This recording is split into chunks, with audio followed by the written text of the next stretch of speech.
Good morning class. आज हम लोग जो हमारा चैप्टर नंबर 5 था, लास्ट टाइम हम लोगों ने मानव पाचन तंत्र के बारे में पढ़ा था ना, वो सबको समझ में आ गया था। अब आज हम जो दूसरा प्रक्रम है जिसे हम श्वसन कहते हैं, ठीक है, वो पढ़ने वाले हैं आज की क्लास में। तो अगर आप श्वसन ये सब सुनते हो तो आपके दिमाग में क्या आता है उस समय पर? सांस लेना। बस सांस लेना ही सिर्फ होता है या छोड़ते भी हो? तो दोनों ही बातें दिमाग में आती कि हम सांस को लेते हैं फिर सांस छोड़ते हैं। जब हम श्वसन शब्द सुनते हैं तो हम तुरंत सांस लेने के बारे में सोच लेते हैं, लेकिन छोड़ते ही हमें याद भी नहीं रहता, ठीक है। लेकिन सांस लेना केवल हवा लेना और छोड़ना है, और श्वसन के लिए यह महत्वपूर्ण है। अब श्वसन का मतलब सिर्फ यही नहीं है कि हम हवा ले रहे हैं और छोड़ रहे हैं, बल्कि श्वसन का ये एक भाग है। हवा लेना और छोड़ना, यह जो श्वसन प्रक्रिया है उसका क्या है? एक भाग है। तो सबसे पहले हमें देखना होगा श्वसन होता क्या है। श्वसन जैसे हमने पहले ही देख लिया है और आपको पता भी है कि हम सांस अंदर लेते हैं और बाहर छोड़ते हैं। कोई बता सकता है जब हम सांस लेते हैं तो अंदर क्या ले रहे होते हैं? ऑक्सीजन ले रहे होते हैं, और जब आप बाहर छोड़ रहे होते हो तो कार्बन डाइऑक्साइड। तो अब कभी आपने ये क्वेश्चन आपके दिमाग में आया या आपने सोचा कि जब आप सांस लेते हो और ऑक्सीजन उसके साथ हमारे सांस के साथ ऑक्सीजन हमारे अंदर जाता है, तो उस ऑक्सीजन के साथ क्या होता है? और जब हम बाहर छोड़ते हैं सांस को तो उसके साथ कार्बन डाइऑक्साइड क्यों बाहर आता है? कभी सोचा इस बारे में? नहीं सोचा। तो ये जो सांस लेना और छोड़ना, जैसे मैंने पहले ही बताया, श्वसन का क्या है? एक भाग है। और जो श्वसन है एक प्रक्रिया है, ठीक है, जिसमें दो बातें शामिल होती, दो तरह का श्वसन होता है। एक होता है बाह्य श्वसन और एक होता है आंतरिक, जिसको अंतःश्वसन भी बोलते हैं, जो एक रासायनिक प्रक्रिया है। और अंतःश्वसन को हम कोशिकीय श्वसन भी बोलते हैं। तो जो श्वसन है वो दो प्रकार का होता है।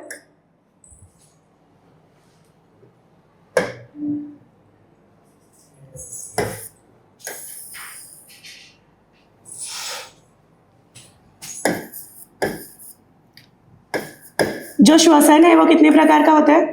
दो प्रकार का होता है। एक होता है बाह्य श्वसन, जो आप सबको पता है। बाह्य श्वसन का मतलब सांस लेना और सांस बाहर छोड़ना। दूसरा है आंतरिक श्वसन।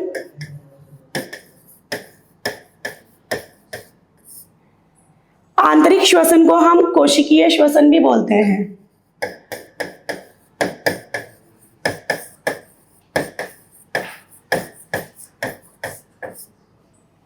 आंतरिक श्वसन को हम क्या बोलते हैं? कोशिकीय श्वसन। अब कोशिकीय श्वसन क्यों बोलते हैं आंतरिक श्वसन को, ये हम बाद में पढ़ेंगे। सबसे पहले हम लोग पढ़ लेते हैं बाह्य श्वसन के बारे में। जो पढ़ने के लिए सबसे पहले आपको मानव श्वसन तंत्र के बारे में जानना होगा। तो आओ देखते हैं कि मानव श्वसन तंत्र में क्या क्या शामिल होता है, कौन से अंग शामिल होते हैं और क्या होता है। मानव श्वसन तंत्र जानने से पहले हमें जानना होगा कि श्वसन जरूरी क्यों है हमारे लिए, क्यों श्वसन महत्वपूर्ण है। किसी को पता है श्वसन महत्वपूर्ण क्यों है? क्योंकि श्वसन से ऊर्जा उत्पन्न होती है, इसीलिए श्वसन हमारे लिए जरूरी है। क्योंकि यदि ऊर्जा नहीं होगा तो हम कोई भी कामकाज नहीं कर पाएंगे। कोई भी कामकाज करने के लिए ऊर्जा की आवश्यकता होती है, और ऊर्जा किससे उत्पादित होती है? श्वसन से।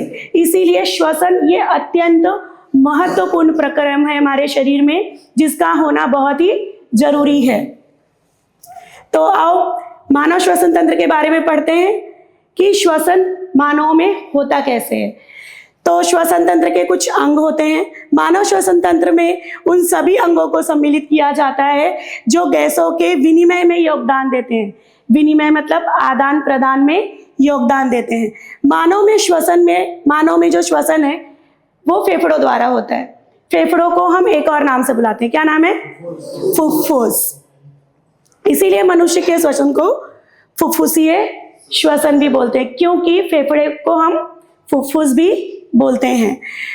मनुष्य के श्वसन तंत्र को 2 भागों में बांटा जा सकता है। एक होता है हमारा श्वसन मार्ग, दूसरा होता है फेफड़े। पहले हम श्वसन मार्ग देखेंगे कि सांस किस मार्ग से, सांस के साथ या सांस में जो हम हवा लेते हैं अंदर, उसके साथ हमारे शरीर में क्या क्या जाता है? ऑक्सीजन जाता है। तो वो जाता कैसे है और कार्बन डाइऑक्साइड बाहर आता कैसे है, वो हम पढ़ेंगे श्वसन मार्ग में। उसके बाद हम फेफड़ों के बारे में पढ़ेंगे कि फेफड़ों में और कौन कौन से भाग होते हैं और वो कौन सा कार्य करते हैं। तो सबसे पहले हम मानव श्वसन तंत्र का जो चित्र है उसे देख लेते हैं। मानव श्वसन तंत्र के चित्र में आप देख सकते हो, सबसे पहले आप सभी को पता है कि जब हम सांस लेते हैं तो हम कौन से अंग से सांस लेते हैं? अंदर नाक से। आपने देखा होगा कि नाक में आपके 2 छिद्र हैं, है ना? तो उसे हम नासा द्वार कहेंगे, ठीक है? नासा द्वार से जो हमारी सांस है वो अगले भाग में पहुंचती है। उस अगले भाग का नाम है कंठ। सबसे पहले कंठ में जाती है। जो कंठ है, इससे हमारे शरीर से ध्वनि उत्पन्न होती है। कंठ से ही हम ध्वनि उत्पन्न कर पाते हैं, हम बोल पाते हैं। तो सबसे पहले जो हवा है वो कंठ से होते हुए श्वास नली में आती है। आप यहाँ पर श्वास नली देख सकते हैं।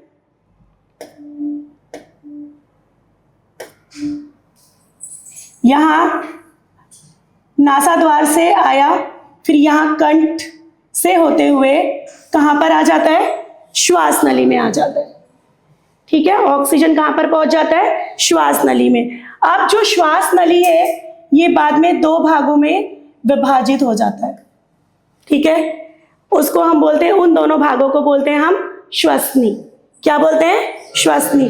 तो सबसे पहले जो हमारा श्वसन तंत्र है उसमें सबसे पहले आता है नासा द्वार।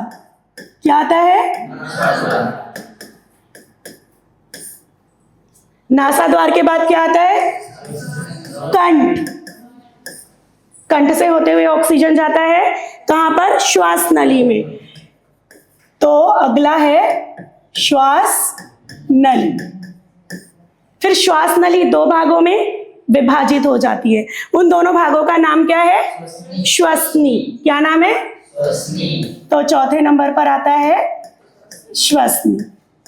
अब ये जो श्वसनी है ये अनेक, जैसे वृक्षों की टहनियां होती हैं और वो आगे जाकर विभाजित हो जाती हैं बहुत सारी पतली टहनियों में, बस वैसे ही जो श्वसनी होती है ये बहुत सारी टहनियों जैसे स्ट्रक्चर में क्या हो जाती है? विभाजित हो जाती है।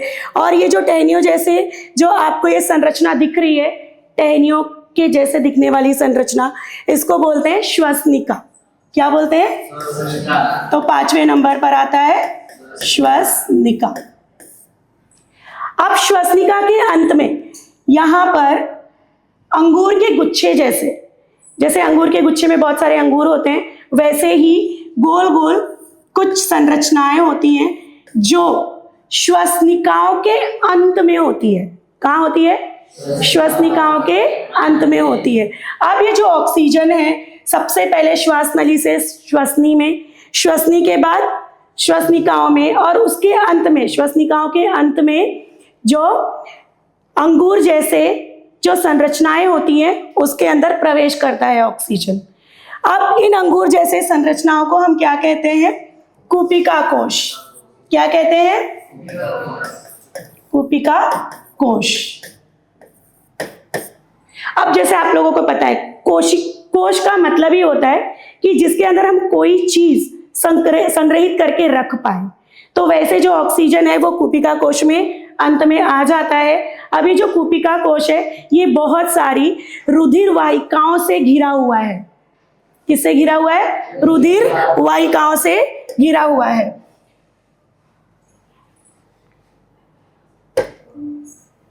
इसके चारों तरफ बहुत सारी रुधिर की वाहिकाएं होती हैं कूपिका कोश के चारों तरफ। अब क्या होता है, ये जो रुधिर वाहिकाएं हैं इसमें से जो ऑक्सीजन है ये कूपिका कोश से रुधिर वाहिकाओं में चला जाता है, और जो रुधिर वाहिकाओं में कार्बन डाइऑक्साइड है वो वापस कूपिका कोश में आ जाता है। फिर वापस जो कार्बन डाइऑक्साइड होता है ये उसी रास्ते से, जिस रास्ते से ऑक्सीजन अंदर आया था उसी से ये कार्बन डाइऑक्साइड उसी रास्ते से बाहर आ जाता है। यहां पर खत्म होता है हमारा बाह्य श्वसन, जिसमें सिर्फ हमने क्या देखा, ऑक्सीजन कैसे अंदर गया, कौन कौन से मार्ग से अंदर गया और कैसे बाहर आया। तो ये श्वसन तंत्र के ये जो 6 नाम है ये आपको बहुत अच्छे से याद रखने हैं, इसको याद करना है। सबसे पहले आता है नासाद्वार, उसके बाद आता है कंठ, फिर आता है श्वास नली, फिर श्वसनिका, उसके बाद कूपिका कोश। यहाँ पे खत्म होता है हमारा बाह्य श्वसन। तो इसमें हम लोगों ने श्वसन मार्ग के बारे में और फेफड़ों के बारे में पढ़ लिया है।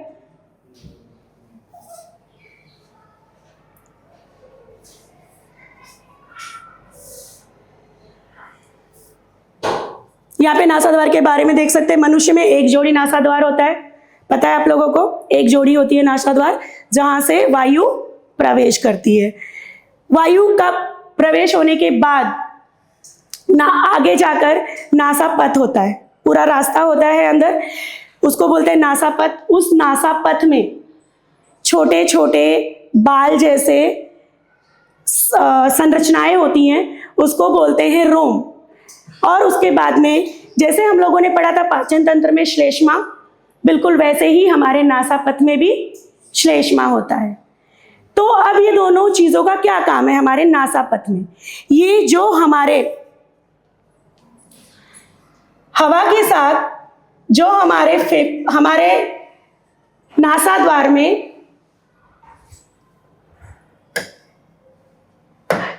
में हवा के साथ कुछ जीवाणु और कुछ धूल के कण ये हमारे नासाद्वार से हमारे फेफड़ों में प्रवेश कर सकते हैं। तो जैसे ही वायु नासाद्वार में पहुंचता है, उस वायु को छानने की जरूरत पड़ती है। मतलब जो जीवाणु गलती से हवा के साथ चले गए हैं और जो धूल के कण चले गए हैं, उसको सबसे पहले नासा जो पथ है वहां पर रोक लिया जाता है। और वो रोका जाता है जो रोम होते हैं हमारे नासापथ में और जो श्लेष्मा होती है, उसके अंदर जो धूल के कण होते हैं और जीवाणु होते हैं वो फंस जाते हैं, जिसके कारण जो हवा रहती है वो बिल्कुल स्वच्छ रहती है। इस तरीके से जो स्वच्छ हवा है वो हमारे फुफ्फुस में जाती है। उसके आगे वाला भाग ग्रसनी है, ग्रसनी से होते हुए जो हवा है वो कंठ में प्रवेश करती है। ठीक है, जो कंठ है वो एक स्वर यंत्र है जिससे मैंने पहले आपको बताया था हम बोल सकते हैं। उसके बाद श्वास नली के बारे में हमने पढ़ लिया है, उसको ट्रैकिया बोलते हैं। यह एक पतली लंबी नलिका होती है, यह कंठ से प्रारंभ होकर गर्दन से होती हुई वक्ष गुहा तक जाती है और वहां पर स्थित रहती है। उसके बाद आपको बताया था कि जो श्वास नली है वो किस में विभाजित हो जाती है, श्वसनी में। ठीक है, और 2 श्वसनी में विभाजित होती है, एक दाईं और एक बाईं। दाईं श्वसनी दाईं ओर की फुफ्फुस में और बाईं श्वसनी बाईं ओर की फुफ्फुस में प्रवेश करती है। उसके बाद आते हैं हम फेफड़ों पर। फेफड़ों के अंदर जैसे मैंने पहले ही बताया था, फेफड़ों के अंदर जो श्वसनी होती है वो अनेक श्वसनिकाओं में विभाजित हो जाती है और उसके अंत में, हर एक श्वसनिका के अंत में कोश जैसे संरचना होती है, उसको बोलते हैं कूपिका कोश, जहां से गैस का आदान प्रदान होता है।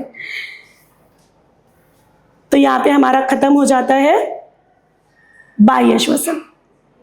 ठीक है, अब ऑक्सीजन जो है ये रुधिर में चला गया। ठीक है। और हमने पाचन तंत्र में पढ़ा था कि जब हम खाना खा लेते हैं तो जो शर्करा होती है या कार्बोहाइड्रेट होता है वो कहाँ जाता है, कहाँ पर अवशोषित हो जाता है, रुधिर में ही अवशोषित होता है। और अभी अभी हमने देखा ऑक्सीजन कहाँ पर गया, वो भी कहाँ गया, रुधिर में गया। तो दोनों चीजें, ग्लूकोज और ऑक्सीजन, वो दोनों कहां पर चले जाते हैं, हमारे रुधिर में चले जाते हैं। ठीक है। अब रुधिर में जाने के बाद ये जाते हैं हमारे कोशिकाओं में। ठीक है। ये जो यहां पर आप देख सकते हो, ये आपका जो कार्बोहाइड्रेट है जो पहले किस में बदल जाता है, ग्लूकोज में। ये हमने पाचन तंत्र में देखा था। ठीक है। ग्लूकोज में बदलने के बाद ये किस में चला गया, हमारे रुधिर में चला गया, है ना। उसके बाद ऑक्सीजन अभी अभी पढ़ा, ये भी कहाँ चला गया, हमारे रुधिर में चला गया। तो अब हम इसमें देखते हैं कि किस प्रकार से ये कोशिकाओं में जाने के बाद इन दोनों का, ग्लूकोज का और ऑक्सीजन का क्या होता है, वो देखेंगे अब हम। तो जो ग्लूकोज था, ग्लूकोज है ना, और ऑक्सीजन,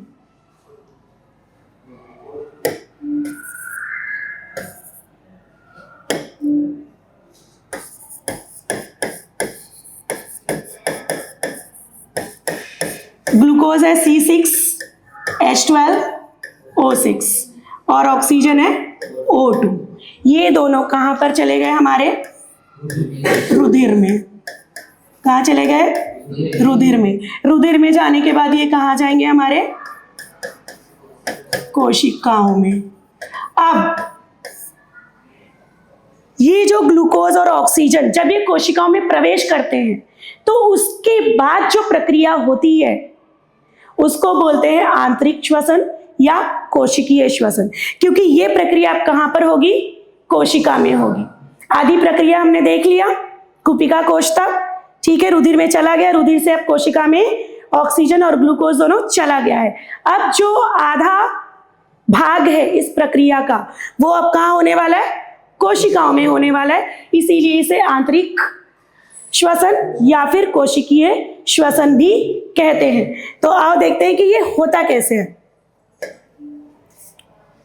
यहां पर आप ये समीकरण देख सकते हैं। कोशिका के अंदर ये जो रिएक्शन हो रहा है, ये जो प्रक्रिया हो रही है, ये कहां पर हो रही है, कोशिकाओं के अंदर हो रही है ना। तो कोशिका में ग्लूकोज जाने के बाद और ऑक्सीजन जाने के बाद ये जो ऑक्सीजन है, ऑक्सीजन का काम क्या होता है पता है आपको, क्या काम होता है? ऑक्सीजन का काम होता है विखंडन करना। क्या करना? किसका विखंडन करना? किसका? ग्लूकोज का। ये जो ऑक्सीजन है ये क्या करता है? ग्लूकोज का विखंडन कर देता है। विखंडन करने के बाद ये जो ग्लूकोज है ये किस में बदल जाता है? देखो ये क्या है? Carbon dioxide.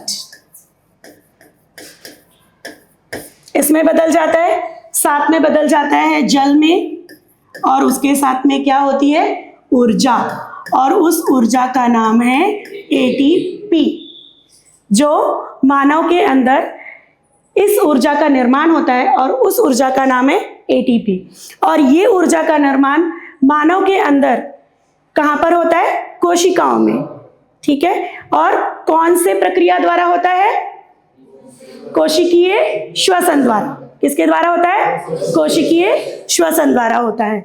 तो ये सबको समझ में आ गया है कि कोशिका में ग्लूकोज और ऑक्सीजन जाने के बाद क्या होता है, उसका रूपांतरण किसमें किसमें हो जाता है? कार्बन डाइऑक्साइड और जल में और ऊर्जा में। तो ये वही कार्बन डाइऑक्साइड है जो हम अपने, जो हमारा श्वसन मार्ग है उसके द्वारा हम बाहर छोड़ते हैं। तो अब मुझे लगता है कि आप सबको अपने प्रश्न का उत्तर मिल गया होगा कि ऑक्सीजन जब अंदर जाता है तो कार्बन डाइऑक्साइड बनकर बाहर कैसे आता है। और आप जब बाहर छोड़ते हो तो वो कार्बन डाइऑक्साइड छोड़ते हो, और वो उसका निर्माण किस तरीके से होता है। अब ये जो हमने पूरा श्वसन किया था, पहले हम लोगों ने देखा कि ये श्वसन हम करते क्यों हैं, क्यों करते हैं? क्योंकि उससे हमें क्या मिलता है? ऊर्जा मिलती है, शक्ति मिलती है ना। तो ऊर्जा के लिए ही ये पूरा श्वसन तंत्र जो है इसका निर्माण हुआ है, ताकि इससे हमारे शरीर को ऊर्जा प्रदान हो, और जिसका उपयोग हम कार्य करने के लिए उपयोग में ला सके। और साथ में हमारे जो शरीर के भाग होते हैं उनको भी तो कार्य करने के लिए ऊर्जा की आवश्यकता होती है। तो हमारे शरीर के अंगों को भी ऊर्जा प्राप्त होती है इसी प्रक्रिया द्वारा कार्य करने के लिए। ठीक है। अब ऊर्जा का निर्माण और किस प्रकार और कहाँ होता है, कोशिकाओं के कौन से भाग में होता है, वो भी हम आगे पढ़ेंगे। उससे पहले ना हमें 2 प्रकार के श्वसन के बारे में पढ़ना होगा। श्वसन के 2 प्रकार हैं। ये प्रकार आधारित है कि ऑक्सीजन उपस्थित होगा या नहीं होगा। आपको आश्चर्य नहीं हो रहा है कि श्वसन हो रहा है? तो आपको तो पता है कि श्वसन करने के लिए तो ऑक्सीजन की उपस्थिति जरूरी है, लेकिन एक ऐसा भी श्वसन है जिसमें अगर ऑक्सीजन अनुपस्थित भी रहता है तो भी श्वसन होता है हमारे शरीर में, है ना। तो ये बहुत आश्चर्य की बात है। वो देखते हैं वो कैसे होता है। पहले दोनों प्रकार के बारे में पढ़ लेते हैं। सबसे पहले कौन सा श्वसन है? वायवीय श्वसन। वायवीय श्वसन में क्या होता है कि ऐसा श्वसन जो ऑक्सीजन की उपस्थिति में होता है, मतलब ऑक्सीजन इसके अंदर होता है जिस श्वसन में, उसे हम बोलती हैं वायवीय श्वसन। दूसरा है अवायवीय श्वसन। अगर ऑक्सीजन अनुपस्थित भी रहता है तो भी श्वसन होता है। अब जैसे हमने अभी पढ़ लिया ना कोशिकीय श्वसन द्वारा कि श्वसन का मतलब सिर्फ सांस लेना और छोड़ना नहीं होता है, बल्कि ऊर्जा का उत्पादन करना होता है। ऊर्जा को उत्पादित करने के लिए हम श्वसन करते हैं, है ना। तो ऊर्जा ऑक्सीजन की उपस्थिति में भी हो सकता है और ऑक्सीजन की अनुपस्थिति में। कई बार जब हमारे शरीर को ऑक्सीजन नहीं मिलता या दूसरे जो जीव होते हैं अगर उन्हें ऑक्सीजन नहीं मिल रहा है, तब वो ऑक्सीजन की अनुपस्थिति में भी श्वसन करते हैं, जिससे उन्हें ऊर्जा प्राप्त हो। सिर्फ फर्क इतना है दोनों श्वसन में कि जो वायवीय श्वसन होता है, जो ऑक्सीजन की उपस्थिति में होता है, उसमें अधिक ऊर्जा का उत्पादन होता है, और ऐसा श्वसन जो अवायवीय है, जो ऑक्सीजन की अनुपस्थिति में होता है, उसमें ऊर्जा का उत्पादन काफी कम होता है, लेकिन होता है। तो हम दोनों ही श्वसन के बारे में पढ़ेंगे। अब ग्लूकोज का जो विघटन है, जो अभी हमने पढ़ा था, वो किस प्रकार से होता है। विघटन होने के बाद में कौन से यौगिक बनते हैं या कौन से पदार्थ बनते हैं, उसको हम थोड़ा डिटेल में देखेंगे। ठीक है। अब जो ग्लूकोज है आपने देखा था ना, उसमें 6 कार्बन थे, C6H12। क्या है ग्लूकोज का फॉर्मूला?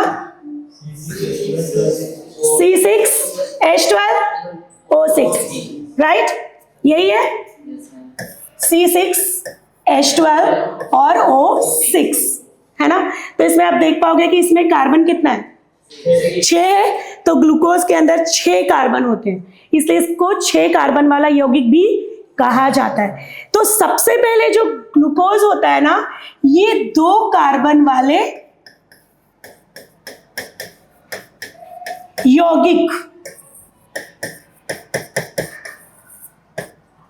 जिसको पायरूवेट बोलते हैं, पायरूवेट में बदल जाता है। ठीक है। सोचो कार्बन यहां पर ग्लूकोज में कितने थे? 6, लेकिन ये बदलकर डायरेक्टली ये कार्बन डाइऑक्साइड और पानी में नहीं बदलता और ऊर्जा में नहीं बदलता। उसके बीच में भी एक स्टेप होता है जिसमें ग्लूकोज सबसे पहले जो 6 कार्बन वाला है वो 2 कार्बन वाले यौगिक पायरूवेट में बदलता है। तो आपको ये याद रखना है, ठीक है, कि जो पायरूवेट होता है इसमें कितने कार्बन होते हैं? 2। ठीक है, 2 कार्बन वाला अणु होता है पायरूवेट, उसमें बदल जाता है सबसे पहले। तो देखते हैं कि ये श्वसन पायरूवेट में बदलने के बाद ऑक्सीजन की अनुपस्थिति में, या यदि ऑक्सीजन कम मात्रा में है तो कैसे होता है श्वसन और उसमें कितनी ऊर्जा बनती है, वो अब हम देखेंगे। तो ये भी कोशिकीय श्वसन का एक भाग है जिसमें आप इसके द्वारा बहुत अच्छे से देख पाओगे या सीख पाओगे कि जो पाइरूवेट है, पाइरूवेट से कितनी ऊर्जा बनती है और ऊर्जा के साथ साथ और क्या क्या बनता है। तो सबसे पहले ऊपर में देखो क्या लिखा हुआ है यहाँ पर, ऑक्सीजन की अनुपस्थिति। क्या लिखा है? ऑक्सीजन की अनुपस्थिति। तो ऑक्सीजन की अनुपस्थिति में क्या होता है, देखो क्या हो रहा है। ऑक्सीजन जब अनुपस्थित है, ठीक है, तब ये जो प्रक्रिया है ऑक्सीजन की अनुपस्थिति वाला, मतलब बिल्कुल ही ऑक्सीजन नहीं, थोड़ा भी नहीं है, ठीक है। जब बिल्कुल भी ऑक्सीजन उपलब्ध नहीं है, थोड़ा भी ऑक्सीजन नहीं है, तो क्या होता है, ये प्रक्रिया होती है ईस्ट में। ईस्ट पता है आपको क्या होता है? ईस्ट क्या होता है बताओ, ईस्ट क्या है?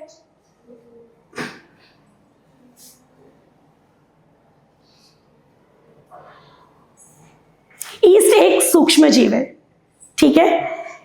इससे क्या होता है, जो आप लोगों ने ब्रेड पाव ये सब देखा है ना, तो वो एकदम स्पॉन्ज जैसे कैसे बन जाते हैं, उसमें ईस्ट डाला जाता है। ईस्ट जो है ये उनको फुलाने का काम करता है। वो कैसे फुलाता है, क्योंकि उसमें कार्बन डाइऑक्साइड बनता है, साथ में अल्कोहल बनता है जिसको बोलते हैं इथेनॉल।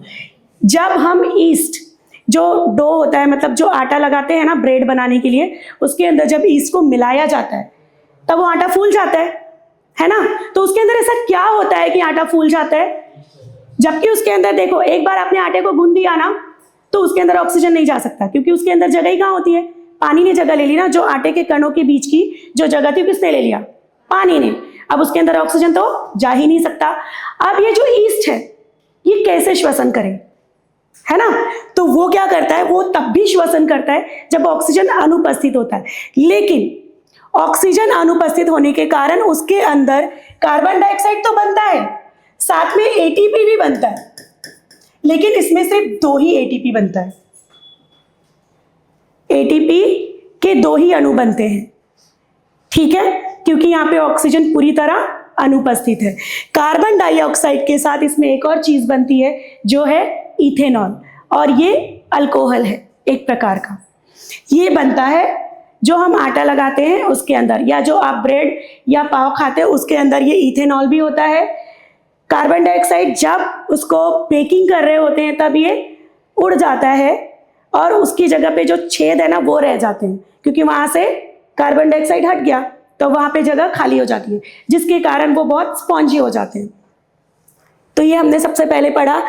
यहाँ पे देखो एक ग्लूकोज है 6 कार्बन वाला अणु, ये सबसे पहले किसमें कन्वर्ट हुआ है, पाइरूवेट में। पाइरूवेट में कन्वर्ट होने के बाद में किसमें बना है, क्या बना है इसका, पाइरूवेट के बाद सबसे पहले हमने देखा ऑक्सीजन की अनुपस्थिति में जब पाइरूवेट इसकी जब अभिक्रिया होती है, ये टूटता है, तब उसमें बनता है इथेनॉल, कार्बन डाइऑक्साइड और एटीपी, लेकिन उसके 2 ही अणु बनते हैं।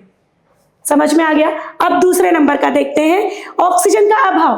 अभाव मतलब कमी, पूरी तरह अनुपस्थित नहीं है और ना ही पूरी तरह उपस्थित है, ठीक है, तो अभाव है मतलब कमी है। ये कब होता है पता है आपको, ये होता है हमारी पेशियों में।